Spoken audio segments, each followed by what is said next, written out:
প্রিয় দেশবাসী, দেশের শিশু, কিশোর কিশোরী, তরুণ তরুণী, ছাত্রছাত্রী, বয়স্ক বৃদ্ধ, পুরুষ মহিলা সবাইকে আমার সালাম জানাচ্ছি। আসসালামু আলাইকুম। বক্তব্যের শুরুতে আমি গভীর শ্রদ্ধা জানাচ্ছি জুলাই আগস্ট মাসে ফ্যাসিবাদের বিরুদ্ধে ছাত্র শ্রমিক জনতার অভ্যুত্থানে নিহত সকল শহীদের প্রতি। আমি আরও স্মরণ করছি তাদের যারা ফ্যাসিবাদী শক্তির প্রাণঘাতী অস্ত্রের সামনে হিমালয়ের মতো দাঁড়িয়ে অন্যায়ের প্রতিবাদ করে মৃত্যুকে আলিঙ্গন করেছে, আহত হয়েছে, পঙ্গুত্ব বরণ করেছে, হারিয়েছে তাদের চোখের দৃষ্টি। সেই সব বীরদের স্মরণ করছি যারা মিথ্যাচার, লুটপাট, স্বৈরতন্ত্রের বিরুদ্ধে এক দফা দাবি নিয়ে দাঁড়িয়েছিল। কৃতজ্ঞতা চিত্তে স্মরণ করছি আপনাদের ভাই বোনদের, আপনাদের সন্তানদের যারা এই বিপ্লবে অংশগ্রহণ করেছিল। প্রিয় দেশবাসী, আমি আগেও জানিয়েছি, আবারও জানাচ্ছি, গণ অভ্যুত্থানে সকল শহীদের পরিবারকে পুনর্বাসন করা হবে। সকল আহত শিক্ষার্থী, শ্রমিক জনতার চিকিৎসার সম্পূর্ণ ব্যয় সরকার বহন করবে। আহতদের দীর্ঘমেয়াদী এবং ব্যয়বহুল চিকিৎসা এবং শহীদদের পরিবারের দেখাশোনার জন্য স্বাস্থ্য মন্ত্রণালয়ের নেতৃত্বে একটি পূর্ণাঙ্গ তালিকা প্রস্তুত করা হয়েছে। এখন এই নতুন তথ্য পাওয়ার ভিত্তিতে এই তালিকা হালনাগাদ করা হতে থাকবে। গণ অভ্যুত্থানের শহীদদের স্মৃতি ধরে রাখতে সরকার তার যাত্রা লগ্নে জুলাই গণহত্যা স্মৃতি ফাউন্ডেশন নামে একটি ফাউন্ডেশন প্রতিষ্ঠার উদ্যোগ নেয়। এখন সেই ফাউন্ডেশন তৈরি হয়েছে। সকল শহীদ পরিবার এবং আহতদের সর্বোত্তম চিকিৎসা সহ তাদের পরিবারের সম্পূর্ণ দায়িত্ব এই ফাউন্ডেশন গ্রহণ করছে। এই ফাউন্ডেশনে দান করার জন্য দেশের সকল মানুষ এবং বিদেশে অবস্থানরত বাংলাদেশিদের আমরা আহ্বান জানাচ্ছি। গত মাসে কুমিল্লা, নোয়াখালী, সিলেট অঞ্চলে আকস্মিক বন্যা এসব এলাকার মানুষকে হতভম্ব করে দিয়েছে। এখানে বেশিরভাগ এলাকায় কোনোদিন বন্যা হয়নি। তারা বন্যা মোকাবেলা করে অভ্যস্ত নন। দেশপ্রেমিক সশস্ত্র বাহিনী তাৎক্ষণিকভাবে বন্যা আক্রান্ত সবাইকে রক্ষার জন্য এগিয়ে আসে। সেনা, নৌ এবং বিমান বাহিনী পরস্পরের সঙ্গে সমন্বয় করে একযোগে কাজে নেমে পড়ার ফলে মানুষের দুর্ভোগ কম হয়েছে। এর পরপরই এনজিও এবং সাধারণ মানুষ দেশের সকল অঞ্চল থেকে দলে দলে এগিয়ে এসছে। আমি বিশেষ করে দেশপ্রেমিক সেনাবাহিনীকে আবারও ধন্যবাদ জানাচ্ছি। দেশের সকল দুর্যোগকালে তারা সবসময় আন্তরিকভাবে এগিয়ে এসছে। বিশেষ করে বন্যা ও শান্তি শৃঙ্খলা রক্ষার কাজে তাদের সৈনিক এবং অফিসাররা দিনের পর দিন যেভাবে দায়িত্ব পালন করেছে তার কোনো তুলনা হয় না। জনজীবনে স্বস্তি ও আত্মবিশ্বাস প্রতিষ্ঠায় তাদের ভূমিকা অনন্য। বাংলাদেশ সশস্ত্র বাহিনীর সকল সদস্যকে আমি ধন্যবাদ জানাই তাদের সততা, ত্যাগ ও অসীম দেশপ্রেমের জন্য। দেশের স্বাধীনতা সংগ্রাম থেকে শুরু করে বন্যা, খরা, ঝড়, বৃষ্টি, ঘূর্ণিঝড়, সকল প্রাকৃতিক দুর্যোগে আপনারা সকলের শেষ ভরসার স্থান। দেশের প্রতিটি ক্রান্তি লগ্নে আপনারা দেশের মানুষের পাশে থেকেছেন। দেশের স্বাধীনতার পক্ষে, সার্বভৌমত্বের পক্ষে অবস্থান নিয়েছেন। দেশ গঠনে আপনারা সবার আগে এগিয়ে এসছেন। বিগত জুলাই হতে শুরু হওয়া গণ অভ্যুত্থান, বন্যা, নিরাপত্তা প্রদান, অস্ত্র উদ্ধার সহ সকল কার্যক্রমে আপনারা সফলভাবে দিনরাত কাজ করে যাচ্ছেন। সরকার ও জনগণের পক্ষ থেকে আমি আপনাদের প্রতি কৃতজ্ঞতা জানাচ্ছি। বন্যা আমাদের জনজীবনে আরেকটি দিক উন্মোচন করল। দেশের সকল জায়গায় মানুষের সক্রিয় সহানুভূতির জোয়ার উঠেছিল অবিশ্বাস্য মাত্রায়। ব্যবসায়ী, অর্থবান ব্যক্তিরা যেমন তাদের অর্থ নিয়ে স্বতঃস্ফূর্তভাবে এগিয়ে এসেছিল, তেমনি দেশের বিভিন্ন প্রান্তের সাধারণ মানুষ, স্কুল, কলেজ, বিশ্ববিদ্যালয়ের ছেলেমেয়েরা জোয়ারের ঢলের মতো যার যার সামর্থ্য নিয়ে এগিয়ে এসছে। অনেকেই ছুটে গেছে বন্যার্তদের সহযোগিতা করার জন্য। এনজিওরা বিভিন্ন জায়গা থেকে ছুটে গেছে তাদের সহায়তা নিয়ে। তাদের কাজে অনুপ্রাণিত হয়ে আমি এনজিও নেতাদের সঙ্গে বৈঠক করেছি কিভাবে সরকার তাদের কাজের সঙ্গে সরকারের উদ্যোগকে সমন্বিত করতে পারে, সেটার কাঠামো তৈরি করে দেওয়ার জন্য। বন্যা এখন চলে গেছে, কিন্তু পুনর্বাসনের কঠিন কাজ আমাদের সামনে রয়ে গেছে। সকলের সহযোগিতায় আমরা পুনর্বাসনের কাজটি সফলভাবে সমাধান করতে চাই। আইন শৃঙ্খলা পরিস্থিতির উন্নতির জন্য আমরা দিনরাত পরিশ্রম করে যাচ্ছি। যে সমস্ত ভাই বোনেরা তাদের গত 16 বছরের বেদনা জানিয়ে তার প্রতিকার পাওয়ার জন্য আমার অফিস এবং সচিবালয়ের অফিস সমূহের সামনে প্রতিদিন ঘেরাও কর্মসূচি দিয়ে আমাদের কাজকর্ম ব্যাহত করছিলেন, তারা আমার আহ্বানে সাড়া দিয়ে ঘেরাও কর্মসূচির থেকে বিরত হয়েছেন বটে, তবে অন্যত্র আবার তারা তাদের কর্মসূচি দিয়ে যাতায়াতে ব্যাঘাত সৃষ্টি করছেন। আমি কথা দিচ্ছি, আপনাদের ন্যায্য আবেদনের কথা আমরা ভুলে যাব না। আমরা সকল অন্যায়ের প্রতিকারের জন্য প্রতিশ্রুতিবদ্ধ। আমরা আমাদের দায়িত্বকালে যথাসম্ভব সব সমস্যার সমাধানের চেষ্টা করব। আমি আবারও অনুরোধ করছি, আপনারা যাতায়াতে ব্যাঘাত সৃষ্টি থেকে বিরত থাকুন। জাতি আপনাদের প্রতি কৃতজ্ঞ থাকবে। তৈরি পোশাক, ওষুধ শিল্প, এইসব এলাকায় শ্রমিক ভাই বোনেরা তাদের অভিযোগ জানানোর জন্য ক্রমাগতভাবে এই শিল্পের কার্যক্রম পরিচালনা বন্ধ রাখতে বাধ্য করছেন। এটা আমাদের অর্থনীতিতে যে নেতিবাচক প্রভাব ফেলবে সেটা মোটেই কাম্য নয়। এমনিতেই ছাত্র শ্রমিক জনতার বিপ্লবের পর যে অর্থনীতি আমরা পেয়েছি সেটা নিয়ম নীতিবিহীন দ্রুত ক্ষীয়মান একটা অর্থনীতি। প্রাতিষ্ঠানিক কাঠামো প্রায় ধ্বংসপ্রাপ্ত। বৈদেশিক মুদ্রার রিজার্ভ তলানিতে গিয়ে ঠেকেছে। আমরা এই অর্থনীতিতে প্রাণ সঞ্চারের চেষ্টা করছি, আমাদের উদ্যোগে সাড়াও পাচ্ছি। ঠিক এই সময়ে আমাদের শিল্প কারখানাগুলো বন্ধ হয়ে যাক, অকার্যকর হয়ে যাক, এটা আমাদের অর্থনীতিতে বিরাট আঘাত পড়বে। সেটা কিছুতেই আমাদের কাম্য হতে পারে না। শ্রমিক ভাই বোনদের অনেক দুঃখ আছে, কিন্তু সেই দুঃখ প্রকাশ করতে গিয়ে আপনাদের মূল জীবিকা বন্ধ হওয়ার উপক্রম হলে সেটা ঠিক হবে না। দেশের অর্থনীতি ধ্বংসপ্রাপ্ত হলে সেটা ঠিক হবে না। শ্রমিক মালিক উভয়ের পক্ষে আলোচনা করে এসব সমস্যার সমাধান আমরা অবশ্যই বের করব। আপনারা কারখানা খোলা রাখুন, অর্থনীতির চাকা সচল রাখুন, দেশের অর্থনীতিকে সোজা হয়ে দাঁড়াতে দিন। আমরা আপনাদের সমস্যার স্থায়ী সমাধান বের করার জন্য সর্বশক্তি প্রয়োগ করব। মালিক পক্ষের কাছে আমাদের আবেদন, আপনারা শ্রমিকদের সঙ্গে বোঝাপড়া করুন, কারখানা সচল রাখুন, অর্থনীতির দুর্বল স্বাস্থ্যকে সবল করে তুলুন। ওষুধ শিল্প এবং তৈরি পোশাক শিল্প দেশের গৌরব। এর মাধ্যমে আমাদের শ্রমিক ভাই বোনেরা তাদের কর্মকুশলতা বিশ্বকে মুগ্ধ করেছে। এর সাফল্য এখন থমকে আছে। আমরা এই দুই শিল্পকে তাদের সম্ভাব্য শীর্ষে নিয়ে যেতে চাই। দুর্বল করার তো প্রশ্নই ওঠে না। এই দুই শিল্পের কোথায় কোথায় বাধা আছে, সমস্যা আছে, সেগুলো চিহ্নিত করে তাকে বাধামুক্ত করতে চাই। আমরা বিদেশি ক্রেতাদের একত্রিত করে তাদের সহযোগিতা চাইব, যেন বাংলাদেশের এই শিল্প দুটি বিশ্বের অন্যান্য দেশের চাইতে বেশি আস্থাযোগ্য হয়ে গড়ে উঠতে পারে।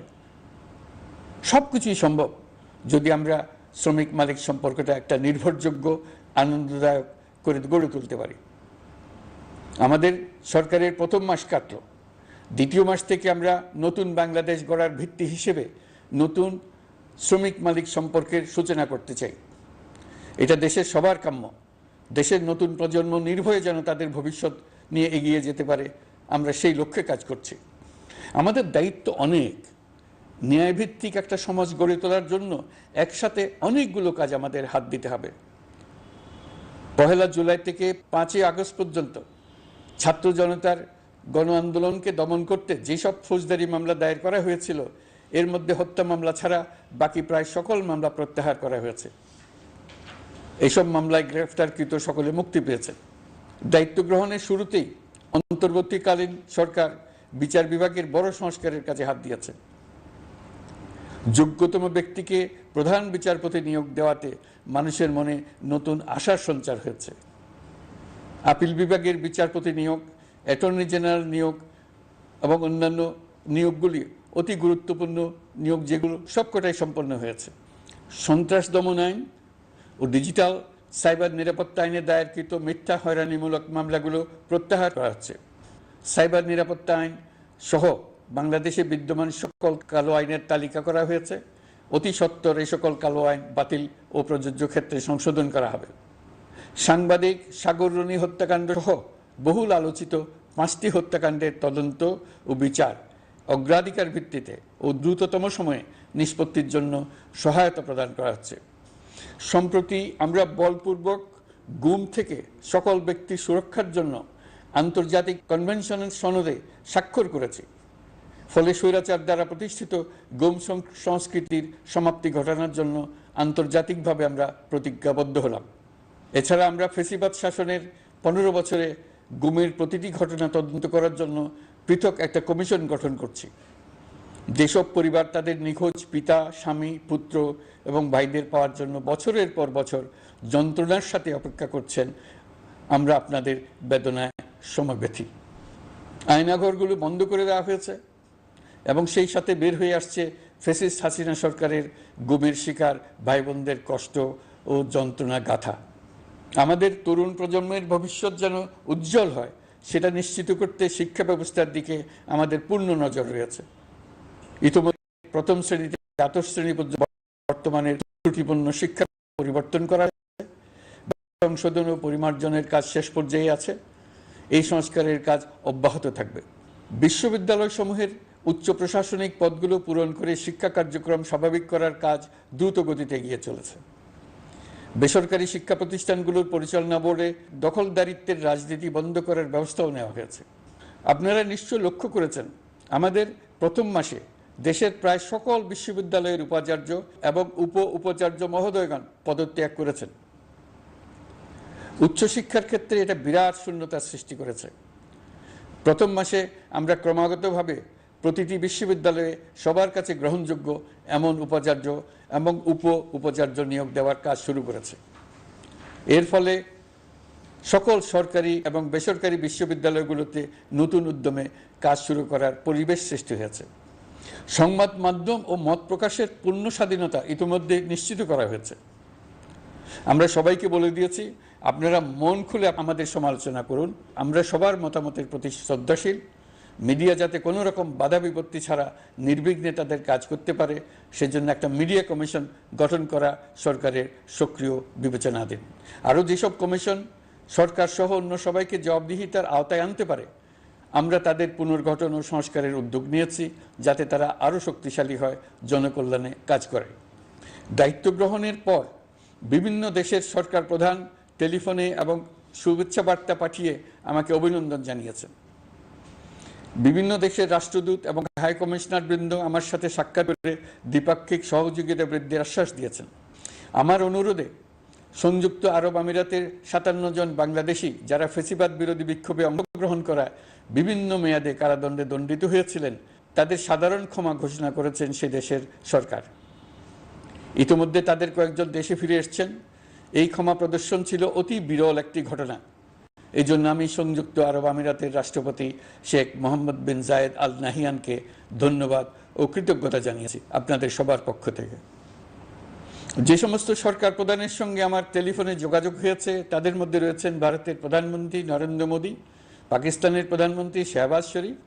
আমরা ভারত এবং অন্যান্য প্রতিবেশী রাষ্ট্রসমূহের সঙ্গে সুসম্পর্ক চাই, তবে সেই সম্পর্ক হতে হবে ন্যায্যতা এবং সমতার ভিত্তিতে। ভারতের সাথে আমরা ইতিমধ্যে বন্যা মোকাবেলায় উচ্চ দ্বিপাক্ষিক সহযোগিতা শুরু করি। দক্ষিণ এশিয়ায় আঞ্চলিক সহযোগিতা বৃদ্ধির লক্ষ্যে আমি সার্ক রাষ্ট্রগোষ্ঠী পুনর্জীবিত করার উদ্যোগ নিয়েছি। আমরা চাই আমাদের দেশ যেন একটি গণতান্ত্রিক দেশ হিসেবে বিশ্বের কাছে সম্মানের সাথে পরিচিত হয়।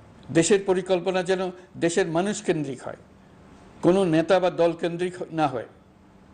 আমরা স্বৈরাচারী হাসিনা সরকারের অহেতুক কোটি কোটি টাকা ব্যয়ের প্রকল্প বাস্তবায়িত হতে দেখেছি, যেগুলো কখনোই দেশের মানুষের জন্য ছিল না, বরং এর সাথে জড়িত ছিল কুৎসিত আমিত্ব এবং বিশাল আকারের চুরি। চলমান এবং প্রস্তাবিত সকল উন্নয়ন প্রকল্পগুলোর যাচাই বাছাই করার কাজ ইতিমধ্যে আমরা শুরু করেছি। প্রকল্প বাস্তবায়নের পর্যায় বিবেচনা করে বাকি কাজে ব্যয়ের সাশ্রয় এমনকি প্রয়োজন মতে তা বাতিল করার কথা বিবেচনা করা হবে। দেশের মানুষকে আর ফাঁকি দেওয়া চলবে না। কর্মসংস্থান তৈরি করবে এমন প্রকল্পগুলোকে আমরা অগ্রাধিকার দেব।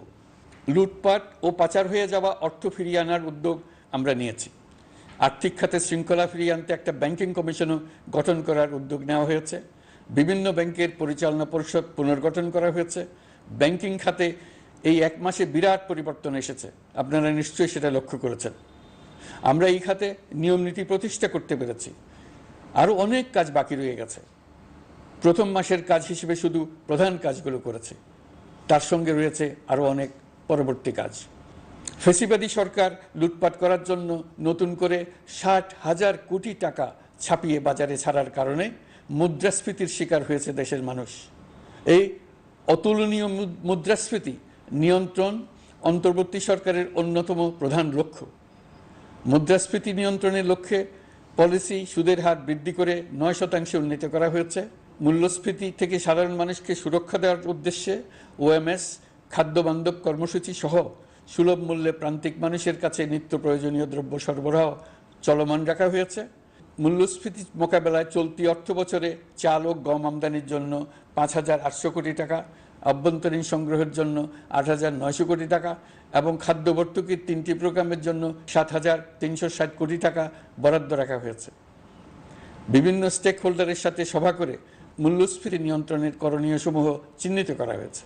পরিচালন ও উন্নয়ন ব্যয় যৌক্তিক পরিমাণে হ্রাস করার জন্য কার্যক্রম গ্রহণ করা হয়েছে। কৃষিপণ্য উৎপাদনের জন্য সার আমদানির ক্ষেত্রে প্রয়োজনীয় বৈদেশিক মুদ্রার সরবরাহ নিশ্চিত করার পদক্ষেপ নেওয়া হয়েছে। প্রকৃত চাষিগণ যাতে কৃষি ঋণ পেয়ে থাকেন তা নিশ্চিত করার উদ্যোগ নেওয়ার পাশাপাশি কৃষি ঋণের পরিমাণ বৃদ্ধি করা হয়েছে। মার্কিন ডলারের বিপরীতে টাকার বিনিময় হার স্থিতিশীল রাখার লক্ষ্যে বৈদেশিক মুদ্রার বিনিময় হারকে বাজার ভিত্তিক করা হয়েছে। কালো টাকা সাদা করার অনৈতিক অনুমতি বাতিল করা হয়েছে। বৈদেশিক মুদ্রার রিজার্ভ বৃদ্ধি করতে বিভিন্ন উন্নয়ন সহযোগীদের কাছ থেকে বাজেট সাপোর্ট চাওয়া হয়েছে। আন্তর্জাতিক মুদ্রা তহবিল থেকে অতিরিক্ত 3 বিলিয়ন মার্কিন ডলার, বিশ্বব্যাংক থেকে অতিরিক্ত 1 বিলিয়ন ডলার, জাইকা থেকে অতিরিক্ত 1 বিলিয়ন মার্কিন ডলার প্রদানের অনুরোধ করা হয়েছে। রূপপুর পারমাণবিক বিদ্যুৎ কেন্দ্র নির্মাণ প্রকল্পের অগ্রিম অর্থ পরিশোধ এবং বকেয়া পাওনা নিয়ে রাশিয়ান ফেডারেশনের সাথে অর্থ মন্ত্রণালয়ের আলোচনা চলছে। পাইপলাইনে থাকা 48 বিলিয়ন মার্কিন ডলার বৈদেশিক সহায়তা ব্যবহারের উদ্যোগ নেওয়া হয়েছে। মেগা প্রকল্পের নামে লুটপাট বন্ধের পাশাপাশি স্বাস্থ্য ও শিক্ষা খাতে বরাদ্দ বৃদ্ধির পরিকল্পনা গ্রহণ করা হয়েছে। বৈদেশিক মুদ্রার রিজার্ভের উপর চাপ কমানোর লক্ষ্যে রাশিয়া এবং চীন থেকে প্রাপ্ত ঋণের সুদের হার কমানো এবং ঋণের মেয়াদ বৃদ্ধির জন্য অনুরোধ জানানো হয়েছে। সকল উন্নয়ন সহযোগীদের সাথে সম্পর্ক আরও নিবিড় করার উদ্যোগ নেওয়া হয়েছে। সকল অর্থনৈতিক সূচক এবং পরিসংখ্যানের প্রকৃত মান বা সংখ্যা প্রকাশের জন্য নির্দেশনা প্রদান করা হয়েছে। জিডিপি, মূল্যস্ফীতি ইত্যাদি সঠিক উপাত্ত সংগ্রহ, প্রাক্কলন ও প্রকাশের জন্য নির্দেশনা দেওয়া হয়েছে। জাতীয় রাজস্ব বোর্ড এবং অর্থ বিভাগের রাজস্ব আয় সম্পর্কিত উপাত্তের মধ্যে পার্থক্য নিরসনে উদ্যোগ নেওয়া হয়েছে। প্রকৃত রপ্তানি আয় নিরূপণ এবং প্রকাশের নির্দেশনা দেওয়া হয়েছে। জাতীয় রাজস্ব বোর্ডের অটোমাইজেশনের লক্ষ্যে পরিকল্পনা গ্রহণ করা হয়েছে। পুঁজিবাজারকে স্বাভাবিক ধারায় ফিরিয়ে আনতে সিকিউরিটি এক্সচেঞ্জ কমিশন পুনর্গঠন করা হয়েছে। নিত্য প্রয়োজনীয় পণ্য সামগ্রী সরবরাহ স্বাভাবিক রাখার নিমিত্তে ব্যবসায়ী, শিল্প মালিক ও ব্যবসায়ী সংগঠনের সাথে সভা করা হচ্ছে এবং তাদের মতামতের ভিত্তিতে বিভিন্ন ব্যবস্থা গ্রহণ করা হচ্ছে। বিদ্যমান মজুদ ও ঘাটতি মূল্যায়ন করে ভবিষ্যৎ চাহিদা পর্যালোচনা করে স্থানীয় উৎপাদন বৃদ্ধির পাশাপাশি আমদানি পর্যায়ে বিভিন্ন জটিলতা দূরীকরণ, বন্দর ও বড় মোকাম সহ পরিবহন ব্যবস্থার বিভিন্ন সমস্যা সমাধানে সংশ্লিষ্ট সকল মন্ত্রণালয়, দপ্তর, বিভাগকে প্রয়োজনীয় নির্দেশ দেওয়া হয়েছে। এই জন্য তেল, চিনি, ডিম ও মাংস উৎপাদনকারী বৃহৎ প্রতিষ্ঠানসমূহের সাথে সভা ও মতবিনিময় করা হচ্ছে। নিত্য প্রয়োজনীয় কিছু দ্রব্যাদি যেমন পেঁয়াজ, আলু এসবের দাম আরও কমানোর জন্য বিদ্যমান শুল্ক হার হ্রাসের বিষয়ে এনবিআরকে প্রয়োজনীয় নির্দেশনা দেওয়া হয়েছে। ইতোমধ্যে এনবিআর পেঁয়াজ, আলু ও কতিপয় কীটনাশকের ক্ষেত্রে আমদানি শুল্ক হ্রাস এবং ক্ষেত্র বিশেষে রেগুলেটরি শুল্ক প্রত্যাহার করে এসআরও জারি করেছে। নিম্ন আয়ের 1 কোটি পরিবারকে টিসিবির মাধ্যমে হ্রাসকৃত মূল্যে কিছু পণ্য যেমন পরিবার প্রতি চাল মাসে 5 কেজি, সয়াবিন তেল মাসে 2 কেজি, মসুর ডাল মাসে 2 কেজি দেওয়া হচ্ছে। এটি সামনের দিনগুলোতে অব্যাহত রাখা হবে।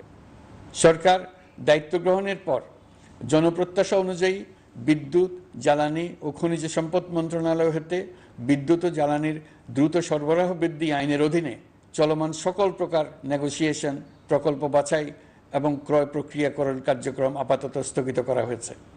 গত 1.5 দশকে এই আইন ব্যবহার করে লক্ষ কোটি টাকা লুটপাট হয়েছে। বিদ্যুৎ, জ্বালানি ও খনিজ সম্পদ মন্ত্রণালয়ের আওতাধীন কোম্পানিসমূহে অধিকতর স্বচ্ছতা ও জবাবদিহিতা আনার লক্ষ্যে কোম্পানিসমূহের পরিচালনা পর্ষদ পুনর্গঠন করা হয়েছে। প্রকৌশল, ভূতত্ত্ব এবং খনিজ হিসাব বিষয়ে অধ্যয়ন করেছে এমন ছাত্র প্রতিনিধি অন্তর্ভুক্ত করার জন্য উদ্যোগ গ্রহণ করা হয়েছে। এই খাতে অধিকতর সক্ষমতা, গতিশীলতা এবং জবাবদিহিতা নিশ্চিত করার লক্ষ্যে বিশেষজ্ঞগণের সমন্বয়ে একটি কমিটি গঠন করা হয়েছে।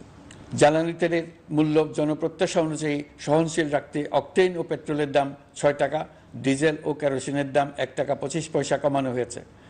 ৩৭ দিন বন্ধ থাকার পর গত ২৫ আগস্ট হতে মিরপুর ১০ ও কাজীপাড়া স্টেশন ছাড়া বাকি সব স্টেশনে মেট্রো রেল পুনরায় চালু করা হয়েছে।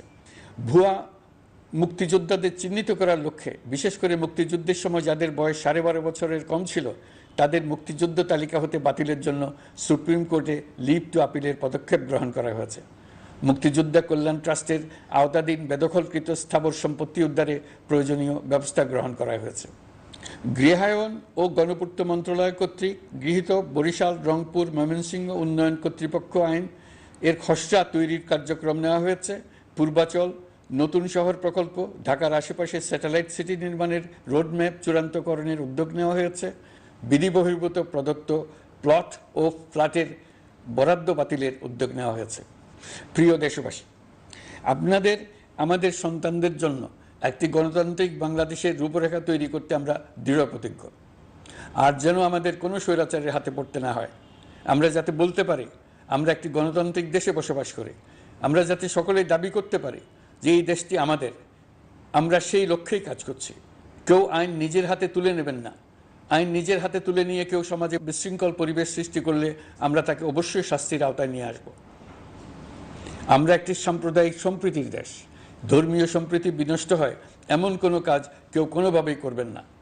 অতীতে শুধুমাত্র আওয়ামী মতাদর্শী না হওয়ার কারণে ২৮তম থেকে ৪২তম বিসিএস পর্যন্ত বিপিএসসি কর্তৃক সুপারিশকৃত অনেক প্রার্থী নিয়োগ বঞ্চিত হয়েছেন। ৮ই আগস্ট পরবর্তী সময়ে এর মধ্যে এদের ২৫৯ জনকে নিয়োগ দেওয়া হয়েছে। মাঠ প্রশাসনকে জনবান্ধব এবং দুর্নীতিমুক্ত জবাবদিহিমূলকভাবে গড়ে তোলার জন্য সব ধরনের উদ্যোগ নেওয়া হয়েছে। সরকারি কর্মচারীদের বাধ্যতামূলকভাবে সম্পদ বিবরণী দাখিলের নির্দেশ দেওয়া হয়েছে এবং এটা প্রতি বছর তাদেরকে করতে হবে। ধ্বংস হয়ে পড়া একটা জনপ্রশাসনকে নিয়ে যাত্রা শুরু করেছি। মন্ত্রণালয়গুলোর উচ্চতম পদে যারা নিয়োজিত ছিলেন তারা অনেকে দায়িত্ব ছেড়ে চলে গেছেন, কিংবা পদে থাকলেও সহকর্মীদের চাপের মুখে কাজ করতে পারছিলেন না, বাধ্য হয়ে পদত্যাগ করেছেন। আর যারা ১৬ বছরের স্বৈরাচারী শাসনের আমলে পদত্যাগে বাধ্য হয়েছিলেন কিংবা দায়িত্ববিহীন অবস্থায় একই পদে থেকে বাধ্য হয়েছেন, তাদের সবার কথা বিবেচনা নিয়ে জনপ্রশাসনকে নতুন করে দাঁড় করানোই ছিল আমাদের প্রথম মাসে কঠিনতম সময়। আবার সকল সমস্যার সমাধান করে একটি নতুন জনপ্রশাসন কাঠামো দাঁড় করাতে পেরেছি, এটাই আমাদের প্রথম মাসের সবচাইতে বড় অর্জন। আমার বিশ্বাস এই জনপ্রশাসন জনগণের ইচ্ছা পূরণে সর্বোচ্চ অবদান রাখতে পারবে। অতি স্বল্প জনবল নিয়ে দাপ্তরিক কার্যক্রম শুরু করা হলেও প্রথম দিকে বিভিন্ন মন্ত্রণালয় ও বিভাগ থেকে পাঠানো বিবিধ প্রস্তাব দ্রুত গতিতে এবং আইনগত সমস্ত বাধ্যবাধকতা মেনে সিদ্ধান্ত নেওয়া হয়েছে। গত এক মাসে বিভিন্ন মন্ত্রণালয় ও বিভাগ ১৯৮টি অতি গুরুত্বপূর্ণ বিষয়ে সিদ্ধান্ত নিয়েছে। জনপ্রশাসনের ১৩৫ জন অতিরিক্ত সচিব, ২২৭ জন যুগ্ম সচিব এবং ১২০ জন উপসচিবকে পদোন্নতি প্রদান করা হয়েছে। ৫৯টি জেলার জেলা প্রশাসককে প্রত্যাহার করা হয়েছে এবং নতুন ৫৯ জন জেলা প্রশাসককে নিয়োগ দেওয়া হয়েছে। ৬৭ জন কর্মকর্তার চুক্তিভিত্তিক নিয়োগ বাতিল করা হয়েছে। ১০ জন যুগ্ম সচিব, ৮ জন অতিরিক্ত সচিব, ৬ জন সচিবকে ওএসডি করা হয়েছে। বাংলাদেশ পুলিশের ৮০ জন ডিআইজি, ৩০ জন পুলিশ সুপার সহ ১১০ জনকে পদোন্নতি প্রদান করা হয়েছে। ১ জন ডিআইজি, ১ জন এডিশনাল ডিআইজি, ৪ জন পুলিশ সুপারকে চাকরিতে পুনর্বহাল করা হয়েছে। আইজিপি সহ ১০ জন অতিরিক্ত আইজি, ৮৮ জন ডিআইজি, ২১ জন এডিশনাল ডিআইজি, ১৭৭ জন পুলিশ সুপার সহ মোট ২৯৭ জন কর্মকর্তাকে বদলি করা হয়েছে। ছাত্র শ্রমিক জনতার বিপ্লবের মূল লক্ষ্য ছিল গণভবন। এটা ছিল স্বৈরাচারের কেন্দ্রবিন্দু।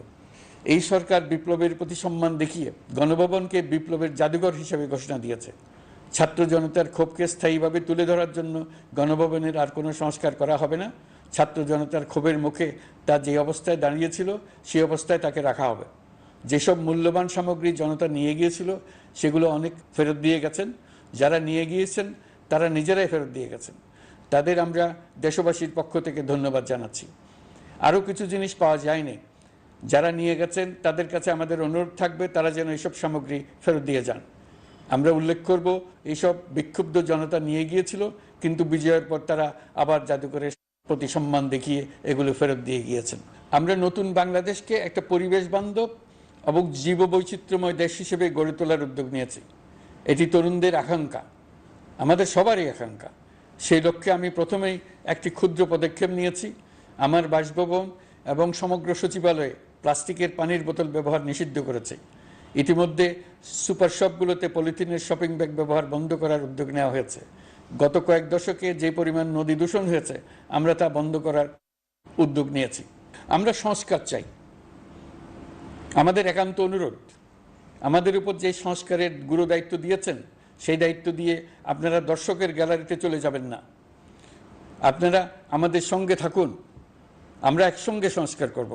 এটা আমাদের সবার দায়িত্ব। আপনারা নিজ নিজ জগতে সংস্কার আনুন। একটা জাতির সংস্কার শুধু সরকারের সংস্কার হলে হয় না।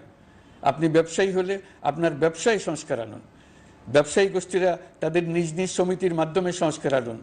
সমিতিতে সংস্কার আনুন। নতুন করে সমিতি গঠনতন্ত্র সংশোধন করুন। আপনি শ্রমিক হলে আপনার ক্ষেত্রে আপনি সংস্কার করুন। আপনি রাজনৈতিক নেতাকর্মী হলে আপনার ক্ষেত্রে সংস্কার করুন। আপনি প্রতিষ্ঠান প্রধান হলে আপনার প্রতিষ্ঠানে সংস্কার আনুন। আমি এটাকে সুযোগ হিসেবে গ্রহণ করার জন্য সবাইকে আহ্বান জানাচ্ছি। এই সংস্কারের মাধ্যমে আমরা জাতি হিসেবে নতুনভাবে যাত্রা শুরু করতে চাই। আমাদের এই যাত্রা আমাদেরকে পৃথিবীর একটা সম্মানিত জাতি হিসেবে প্রতিষ্ঠিত করুক, এটাই আমাদের সবার কাম্য, এটাই আমাদের সবার লক্ষ্য। গত এক মাসে আমি বেশ কিছু রাজনৈতিক দলের সঙ্গে পৃথকভাবে বসছি, তাদের সঙ্গে মতামত বিনিময় করেছি। তারা আমাদের উৎসাহিত করেছেন, ছাত্র শ্রমিক জনতার বিপ্লবের লক্ষ্যের প্রতি সমর্থন জানিয়েছেন, সংস্কারের কাজে পূর্ণ সহযোগিতার দেওয়ার আশ্বাস দিয়েছেন। আমি দেশের বিশিষ্ট সম্পাদক বৃন্দের সঙ্গে মত বিনিময় করেছি, তারাও সংস্কারের কাজে পূর্ণ সহযোগিতা দেওয়ার আশ্বাস দিয়েছেন। তারা বিভিন্ন বিষয়ে মূল্যবান পরামর্শ দিয়েছেন। সবার পরামর্শ নিয়ে এখন আমাদের অগ্রসর হওয়ার পালা। আমি বিশিষ্ট ব্যবসায়ীদের সঙ্গে বৈঠক করেছি, তাদের কাছে আমাদের সরকারের লক্ষ্যগুলো ব্যাখ্যা করেছি, তারাও আমাদের লক্ষ্যের সঙ্গে একমত প্রকাশ করেছেন। আপনারা জানেন, ছাত্র শ্রমিক জনতার ঐতিহাসিক জুলাই গণ অভ্যুত্থানের মুখে এবং হাজারো মানুষের আত্মদানের বিনিময়ে বাংলাদেশে ফ্যাসিস্ট সরকারের পতন হয়েছে। এই গণ অভ্যুত্থানের বার্তা ও আকাঙ্ক্ষা বাস্তবায়নের জন্য একটি অভূতপূর্ব সময় ও সুযোগ আমরা এর মধ্য দিয়ে অর্জন করেছি। এর বাস্তবায়ন তথা বাংলাদেশের ফ্যাসিজম বা স্বৈরতান্ত্রিক শাসন পুনরাবৃত্তির আশঙ্কা রোধ এবং জনমালিকানা ভিত্তিক কল্যাণমুখী জনস্বার্থে নিবেদিত একটি রাষ্ট্র ব্যবস্থা প্রবর্তনের লক্ষ্যে কিছু জাতীয় ভিত্তিক সংস্কার সম্পন্ন করা জরুরি হয়ে পড়েছে। উক্ত সংস্কার ভাবনার অন্যতম কেন্দ্রবিন্দু হচ্ছে সুষ্ঠু নির্বাচন ব্যবস্থা, সুশাসন প্রতিষ্ঠা করা। আমরা যেহেতু জনগণের ভোটাধিকার ও জনগণের মালিকানায় বিশ্বাস করি, সেহেতু নির্বাচন ব্যবস্থার উন্নয়নে আমাদের সংস্কার ভাবনায় গুরুত্ব পেয়েছে অধিক। আমরা মনে করি নির্বাচনের নামে সংখ্যাগরিষ্ঠতার একাধিপত্য ও দুঃশাসন মানুষের উপর চাপিয়ে দেওয়া বা এর মাধ্যমে এক ব্যক্তি বা এক পরিবার বা কোনো গোষ্ঠীর কাছে সকল ক্ষমতা কুক্ষিগত করে রাখার কোনো ক্রমেই গ্রহণযোগ্য নয়। এসব আশঙ্কা রোধ করার জন্য নির্বাচনের সাথে সম্পর্কিত নির্বাচন কমিশন সহ অন্যান্য প্রতিষ্ঠানগুলোর সংস্কারের কথা আমরা ভাবছি। নির্বাচন ব্যবস্থার সাথে সম্পর্কিত প্রতিষ্ঠান হিসেবে পুলিশ প্রশাসন, জনপ্রশাসন, বিচার প্রশাসন, দুর্নীতি দমন কমিশন, এই 4টি প্রতিষ্ঠানের সংস্কার করা সুষ্ঠু ও অবাধ নির্বাচনের জন্য অপরিহার্য। এসব প্রতিষ্ঠানের সংস্কার জনমালিকানা ভিত্তিক, জবাবদিহিমূলক এবং কল্যাণমূলক রাষ্ট্র ব্যবস্থা প্রতিষ্ঠায় অবদান রাখবে বলে আমি বিশ্বাস করি। এর পাশাপাশি সমাজের সকল স্তরের মানুষের প্রতিনিধিত্ব ও স্বার্থনিষ্ঠ প্রতিফলিত করার জন্য সাংবিধানিক সংস্কারের প্রয়োজন আমরা অনুভব করছি। এসব বিষয়ে সংস্কার করার প্রাথমিক পদক্ষেপ হিসেবে আমরা প্রাথমিকভাবে 6টি কমিশন গঠন করার সিদ্ধান্ত নিয়েছি। এসব কমিশনের কাজ পরিচালনার জন্য বিষয়ভিত্তিক অভিজ্ঞতা বিবেচনা করে 6 জন বিশিষ্ট নাগরিকের নেতৃত্বে এই কমিশনগুলো পরিচালনা করার দায়িত্ব দিয়েছি। এরপর আরও বিভিন্ন বিষয়ে কমিশন গঠন করার প্রক্রিয়া আমরা অব্যাহত রাখব। নির্বাচন ব্যবস্থা সংস্কার কমিশনের প্রধান হিসেবে দায়িত্ব পালন করবেন ডক্টর বদিউল আলম মজুমদার। পুলিশ প্রশাসন সংস্কার কমিশনের প্রধান হিসেবে কাজ করবেন জনাব সরফরাজ চৌধুরী।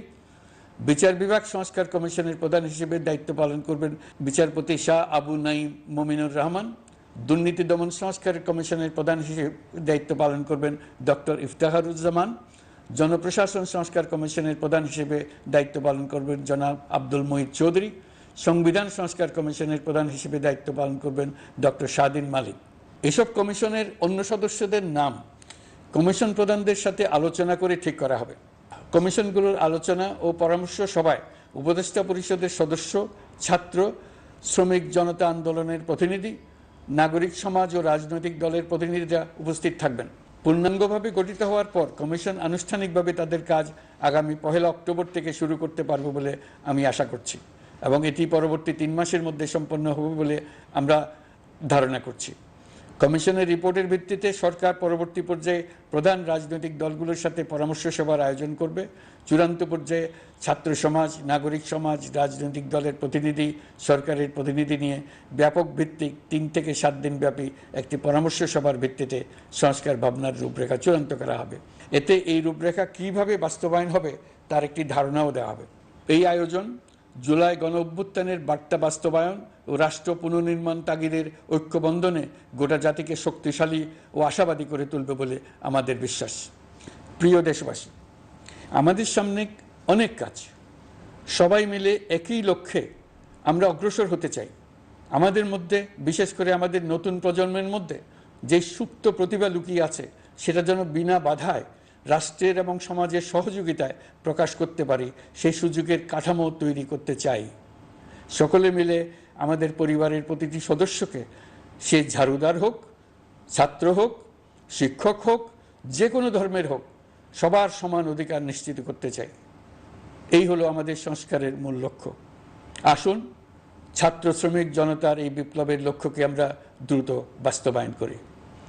আমাদের প্রথম মাসে আমরা যেই গতিতে, যে উদ্যম নিয়ে কাজ এগিয়ে নিয়ে যাওয়ার কথা চিন্তা করেছিলাম, সেটা হয়তো করতে পারিনি বাস্তব অবস্থার পরিপ্রেক্ষিতে। দেশের আইনশৃঙ্খলা পরিস্থিতি স্বাভাবিক রাখা গেলে আশা করি আমরা আমাদের গতি অনেক বাড়াতে পারব। এই জন্য দেশের সকল মানুষের কাছে, শিক্ষক, ছাত্রছাত্রী, কৃষক, শ্রমিক, পেশাজীবী, বড় ব্যবসায়ী, ক্ষুদ্র ব্যবসায়ী, দিনমজুর, গৃহিণী, সকলের সহযোগিতা চেয়েছি। আমাদের কাজ বড় কঠিন, কিন্তু জাতি হিসেবে এবার ব্যর্থ হওয়ার কোনো অবকাশ আমাদের নেই। আমাদেরকে সফল হতেই হবে। এই সাফল্য আপনাদের কারণেই আসবে, আপনার সহযোগিতার কারণেই আসবে। আমাদের কাজ হবে আপনার আমার স্বপ্নকে বাস্তবে রূপায়িত করা। এখন আমরা আমাদের 2য় মাস শুরু করছি। আমাদের 2য় মাসে যেন আপনাদের মনে দৃঢ় আস্থা সৃষ্টি করতে পারি, সেই চেষ্টা করে যাব। ধৈর্য ধরুন, এই কথাটি আমি মোটেই আপনাদের বলবো না। আমরা সবাই অধৈর্য হয়ে পড়েছি। এত সব কাজ কখন যে শেষ হবে এটা চিন্তা করে আমরা অধৈর্য হব, কেন হব না? কিন্তু সঠিকভাবে কাজ করব, কাজে কোনো অধৈর্যের চিহ্ন রাখব না। প্রিয় দেশবাসী, দেশের শিশু, কিশোর কিশোরী, তরুণ তরুণী, ছাত্র ছাত্রী, বয়স্ক, বৃদ্ধ, পুরুষ, মহিলা, সবাইকে আবারও আমার সালাম জানাচ্ছি। আসসালামু আলাইকুম। আপনাদের সবাইকে ধন্যবাদ জানাচ্ছি। মহান আল্লাহ